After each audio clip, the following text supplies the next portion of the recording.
हाय, hello, नमस्कार. मी तुमच्या सगळ्यांची लाडकी रेश्माच किचनमध्ये तुमचं स्वागत करते.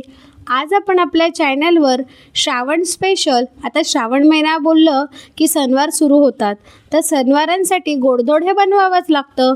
म्हणून आज आपण आपल्या चॅनलवर रबडी मालपोहे कसे बनवायचे ते बघणार आहोत.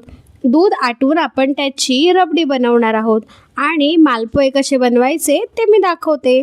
इथे मी 200 ग्रॅम इतका खवा, 1 कप इतकं दूध, 1 पेला इतकं पाणी, 1 पेला इतकी साखर, 1 अर्धी वाटी रवा आणि मैदा, केशर, मीठ, 2 चमचे दही आणि वेलची, बडीशोप आणि 4 काळी मिरी असं सगळं साहित्य घेतलेलं आहे.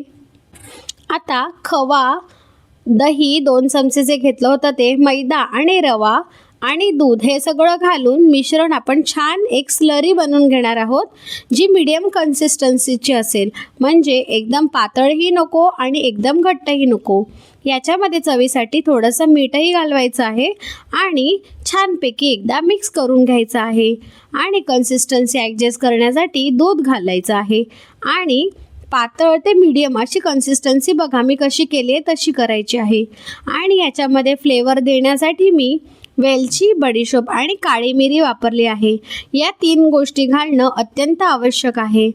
काळी मिरी घातल्यामुळे काय होतं की जे स्वीटनेस आपण जे साखरेचा पाक करणार आहोत ते काळी मिरीचा थोडासा तिखटपणा असतो, त्याच्यामुळे ते ब्रेक होतं आणि चव अतिशय उत्तम येते.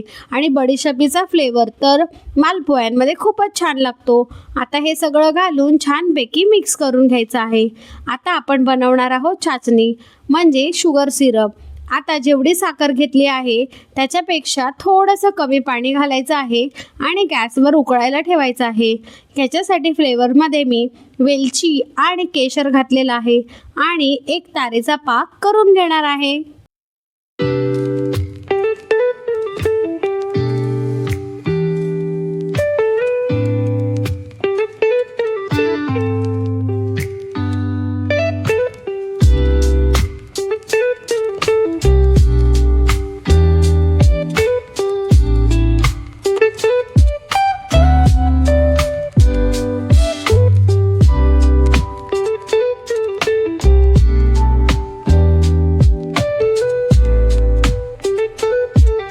एकीकडे मी दूध आटवायला ठेवलंय, त्याची रबडी करणार आहे. त्याचबरोबर एकीकडे जे पाक आहे ते बारीक गॅसवर ठेवलेलं आहे, त्याची एकतार झालेली आहे. आता आपण मालपोहे करायला घेऊया. त्या पिठामध्ये मी पाव चमचा इतक्या बेकिंग पावडर घातलेली आहे, सोडा घातलेला नाही आहे. आता हे सगळं छान मिक्स करून आपण एका बाजूला पॅन घ्यायचा आहे. त्याच्यामध्ये मी तूप आणि अर्ध तेल असं घालून गरम करायला ठेवलेलं आहे. आणि थोडंसं पीठ घालून आधी चेक करायचं की ते व्यवस्थित होत आहेत का नाही. कधी कधी पातळ असलं की काय होतं की मालपोहे असे फाटून जातात, मधून त्याला होल पडतो. मग तसे होऊ नये, जर चुकूनच तुमचे तसे झाले तर काय करायचं, त्याच्यामध्ये थोडासा मैदा घालायचं. आता इथे माझं एकदम परफेक्ट झालेलं आहे. जे मी मेजरमेंट सांगितलेलं आहे तेवढंच मेजरमेंट घालून तुम्ही मालपोहे करा. मालपोह्यामध्ये मावा किंवा खवा हा जास्त असतो, रवा आणि मैदा अगदी थोडासा नाममात्र असतो. पण जर चुकून आपलं कमीच झाला मैदा तर थोडासा तुम्ही ॲड करू शकता, जेणेकरून त्याला छान बाइंडिंग यावी. मिल्क सॉलिड ह्याच्यामध्ये मालपोह्यामध्ये जास्त असतं. आता मी इथे खवाही वापरलेला आहे आणि दूधही वापरलेलं आहे, त्याच्यामुळे ह्याला अप्रतिम अशी चव येते. आता हे आपण मालपोहे जे तुपामध्ये तळत आहोत ते चांगले गोल्डन ब्राऊन होईपर्यंत छानपैकी तळून घ्यायचे आहेत.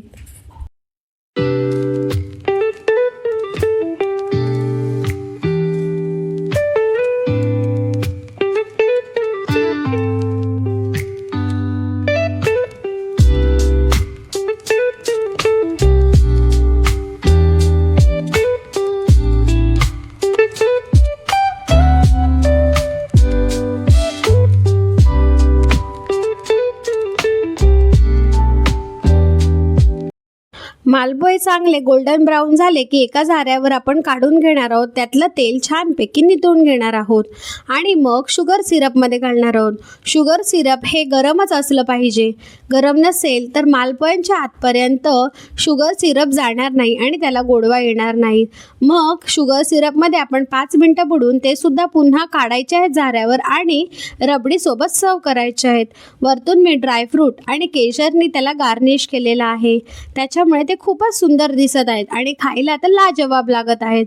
तुम्हाला ही रेसिपी कशी वाटली ती नक्की कमेंट करून सांगा. रेश्माज होम किचन या यूट्यूब चॅनलला नक्की सबस्क्राईब करा, लाईक करा, शेअर करा, कमेंट करा आणि माझा व्हिडिओ पाहत राहा. आता पुन्हा भेटू एका नवीन व्हिडिओसोबत. Thank you so much.